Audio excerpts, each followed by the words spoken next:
तो hello friends, कैसे हो आप सब। उम्मीद करता हूँ आप सब एकदम खैरियत से होंगे। तो स्वागत है आपका फिर से हमारे चैनल अग्री पाठशाला में। तो आज की वीडियो में आपके लिए लेकर आया हूँ बीएससी ऑनर्स एग्रीकल्चर के 6th सेमेस्टर के कमर्शियल प्लांट ब्रीडिंग सब्जेक्ट के top 35 important objective type question, जो कि आपके एग्जाम के लिए काफ़ी ज़्यादा इंपॉर्टेंट हैं। तो वीडियो को पूरी जरूर देखना और वीडियो पसंद आए तो उसको लाइक करना, कमेंट्स करना, शेयर करना और हमारे चैनल अग्री पाठशाला को सब्सक्राइब करना। तो चलिए इस वीडियो की शुरुआत करते हैं। और अगर आपको इसकी पीडीएफ चाहिए तो आप हमारे टेलीग्राम चैनल को ज्वाइन कर सकते हैं, जिसका लिंक डिस्क्रिप्शन बॉक्स में है। तो इसका पहला क्वेश्चन है, निम्नलिखित में से वाणिज्यिक पादप प्रजनन का मुख्य उद्देश्य कौन सा है। तो इसका आंसर होगा option number B, high yield and quality. High yield and quality यानी कमर्शियल प्लांट ब्रीडिंग का मुख्य उद्देश्य, मुख्य लक्ष्य मार्केट डिमांड के हिसाब से गुणवत्ता वाली किस्में विकसित करना है। अगला क्वेश्चन लिख लेते हैं, वाणिज्यिक पादप प्रजनन में पहला कदम है। तो इसका answer option number B, selection of parent material यानी सुइटेबल पेरेंट्स का चयन ब्रीडिंग प्रोसेस का सबसे पहला और महत्वपूर्ण स्टेप होता है। अगला क्वेश्चन लिख लेते हैं, वाणिज्यिक हाइब्रिड बीज उत्पादन में सबसे अधिक उपयोग की जाने वाली विधि कौन सी है। तो इसका answer option number C, cytoplasmic male sterility यानी CMS system hybrid seed production में पॉलिनेशन कंट्रोल के लिए बहुत उपयोगी है। अगला क्वेश्चन लिखते हैं, वाणिज्यिक हाइब्रिड मक्का प्रजनन के जनक किसे कहा जाता है। तो इसका आंसर है ऑप्शन नंबर बी, जीएच शल।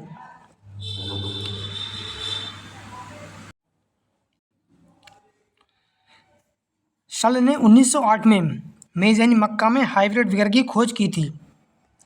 अगला क्वेश्चन लिखते हैं, वाणिज्यिक पादप प्रजनन में स्वपरागण वाली फसलों के लिए कौन सी विधि सामान्यतः उपयोग की जाती है।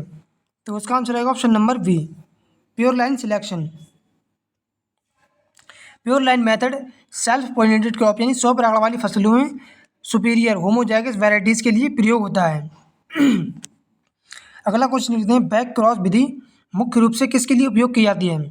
तो इसका answer option number B, disease resistant transfer यानी बैक क्रॉसिंग का उपयोग एक पॉपुलर वैरायटी में नया ट्रेट यानी लक्षण जैसे डिसीज रेसिस्टेंट यानी बीमारी प्रतिरोध लाने के लिए किया जाता है। अगला क्वेश्चन है, भारत में वाणिज्यिक हाइब्रिड सब्जी का सबसे आम उदाहरण कौन सा है।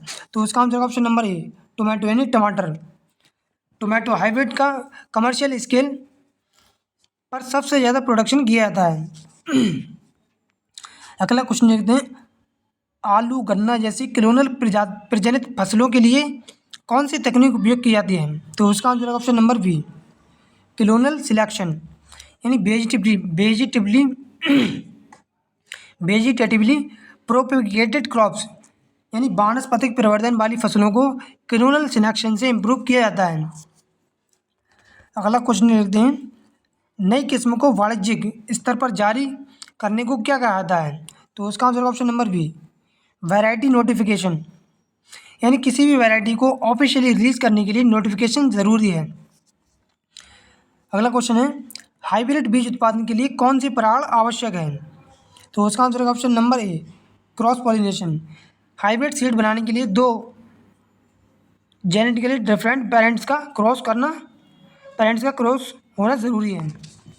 अगला क्वेश्चन लिखते हैं, म्यूटेशन प्रजनन का मुख्य रूप से किसके लिए उपयोगी है यानी म्यूटेशन प्रजनन मुख्य रूप से किसके लिए उपयोगी है। तो इसका answer option number B, creation of variability. Mutation breeding से नए कैरेक्टर्स और वेरिएबिलिटी क्रॉप्स में ला जाते हैं। अगला क्वेश्चन लिख लेते हैं, दुनिया की पहली वाणिज्यिक हाइब्रिड फसल कौन सी थी।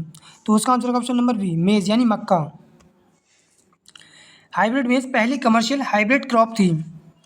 अगला क्वेश्चन लिखते हैं, भारत में पौध किस्म संरक्षण किसके अंतर्गत है।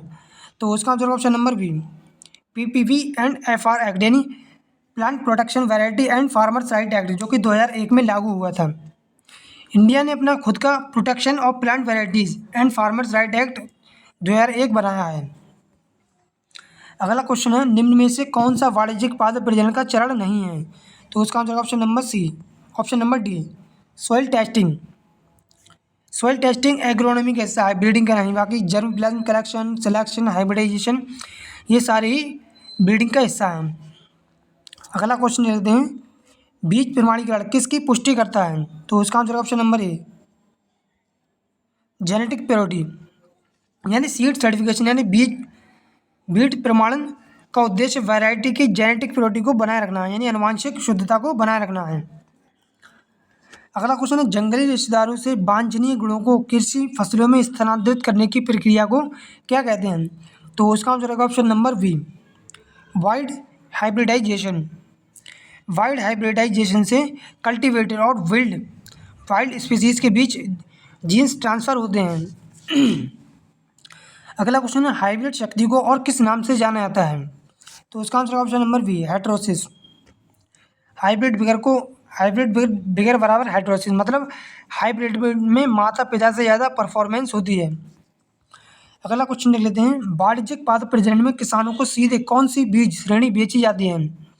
तो उसका आंसर रहेगा option number C, certified seed यानी प्रमाणित बीज। सर्टिफाइड सीड फाइनल स्टेज पर किसानों को बेचा जाता है। अगला क्वेश्चन देखते हैं, हेटेरोसिस का वाणिज्यिक उपयोग किसमें संभव है? तो उसका आंसर है ऑप्शन नंबर ए, क्रॉस पॉलिनेटेड क्रॉप्स यानी पर परागण फसलें। हेटेरोसिस इफेक्ट सबसे ज़्यादा क्रॉस पॉलिनेटेड क्रॉप्स में देखा जाता है। अगला क्वेश्चन है, निम्न में से कौन सा वाणिज्यिक पादप प्रजनन का अनुप्रयोग नहीं है? तो इसका आंसर रहेगा option number C, food processing. Food processing breeding का हिस्सा नहीं है। बाकी development of high yielding variety, transfer of disease resistant और हाइब्रिड सीड प्रोडक्शन, ये तीनों ही ब्रीडिंग का हिस्सा है। अगला क्वेश्चन देख लेते हैं, डबल क्रॉस हाइब्रिड किसके द्वारा बनाए जाते हैं? तो उसका आंसर रहेगा option number B, 2 single cross hybrid. यानी डबल क्रॉस बराबर single cross hybrid into single cross hybrid. 2 single cross hybrid को मिलाकर यानी उन पे क्रॉस कराकर एक डबल क्रॉस हाइब्रिड बनाया जाता है। अगला क्वेश्चन है, भारत में पहली हाइब्रिड धान कब जारी की गई थी? तो उसका आंसर ऑप्शन नंबर बी, 1994।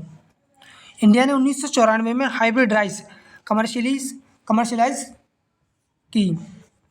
अगला क्वेश्चन है, नेशनल सीड कॉरपोरेशन यानी एनएससी वॉज एस्टैब्लिश्ड यानी किस वर्ष स्थापना हुई? राष्ट्रीय बीज निगम की स्थापना किस वर्ष हुई थी? तो इसका आंसर है ऑप्शन नंबर सी, 1969। एनएससी भारत में सीड प्रोडक्शन और डिस्ट्रीब्यूशन के लिए बनाया गया। अगला क्वेश्चन है, मिश्रित जनसंख्या से श्रेष्ठ व्यक्तियों का चयन करने की प्रक्रिया क्या कहलाती है? तो उसका आंसर है ऑप्शन नंबर बी, मास सिलेक्शन। मास सिलेक्शन हेटेरोजेनेसिस पॉपुलेशन से सुपीरियर प्लांट्स की चुनने की प्रक्रिया है। अगला क्वेश्चन है, वाणिज्यिक हाइब्रिड बीज उत्पादन की मुख्य सीमा क्या है? तो उसका answer option number B, high seed cost. यानी हाइब्रिड सीड का प्रोडक्शन कम्प्लेक्स और कॉस्टली होता है। अगला क्वेश्चन है, पौध प्रजनन में एपोमिक्सिस किसमें सहायक है? तो इसका answer option number A, fixation of heterosis. यानी एपोमिक्सिस द्वारा हाइब्रिड विगर जनरेशंस तक स्थिर रखा जा सकता है। अगला क्वेश्चन है, हाइब्रिड धान प्रजनन के जनक किसे कहा जाता है? तो उसका answer option number A, Yuan Longping. चीन के युआन लॉन्गपिंग को फादर ऑफ हाइब्रिड राइस कहा जाता है। ये क्या हुआ? चीन के युआन लॉन्गपिंग को फादर ऑफ हाइब्रिड राइस कहा जाता है। अगला क्वेश्चन है, सिंथेटिक किस्म शब्द मुख्यतः किसके लिए प्रयोग होता है? तो इसका आंसर है option number B, cross pollination crops. Synthetic varieties cross pollinated crops जैसे मेज में बनाई जाती हैं। अगला क्वेश्चन है, निम्न में से कौन सा हाइब्रिड का लाभ नहीं है? तो उसका आंसर है option number C, lower seed cost. Hybrid seed महंगे होते हैं या उनकी कमी है। अगला क्वेश्चन लेते हैं, कौन सी फसल हेटेरोसिस के वाणिज्यिक उपयोग के लिए सबसे उपयुक्त है? तो उसका आंसर ऑप्शन नंबर सी, मेज यानी मक्का। मेज़ में हाइड्रोलिसिस इफेक्ट मुख्यतः हाइड्रोलिसिस इफेक्ट बहुत स्ट्रांग होता है। अगला क्वेश्चन है ICAR संस्थानों द्वारा जारी की गई किस्म को किसके द्वारा अधिसूचित किया जाता है? तो उसका आंसर है option number B, ministry of agriculture and farmers welfare. यानी भारत सरकार की यह जिम्मेदारी है कि वैरायटी को ऑफिशियली नोटिफिकेशन दे। अगला क्वेश्चन है म्यूटेशन प्रजनन किसमें सबसे सफल रहा? तो इसका आंसर है ऑप्शन नंबर डी, पल्सेस यानी दालों में। पल्सेस क्रॉप जैसे मूंग बीन, उर्द बीन में म्यूटेशन ब्रीडिंग से कई वैरायटीज बनी हैं। अगला क्वेश्चन है निम्न में से कौन सा क्लोनल फसल का उदाहरण नहीं है? तो उसका answer option number D, wheat यानी गेहूँ।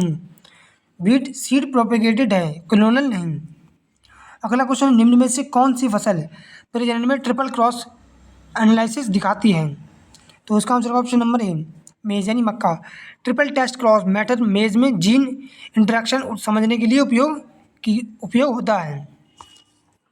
अगला क्वेश्चन और आज की वीडियो का लास्ट क्वेश्चन है निम्न में से वाणिज्यिक पादप प्रजनन का अंतिम लक्ष्य कौन सा है? तो इसका आंसर है option number C, development of profitable varieties.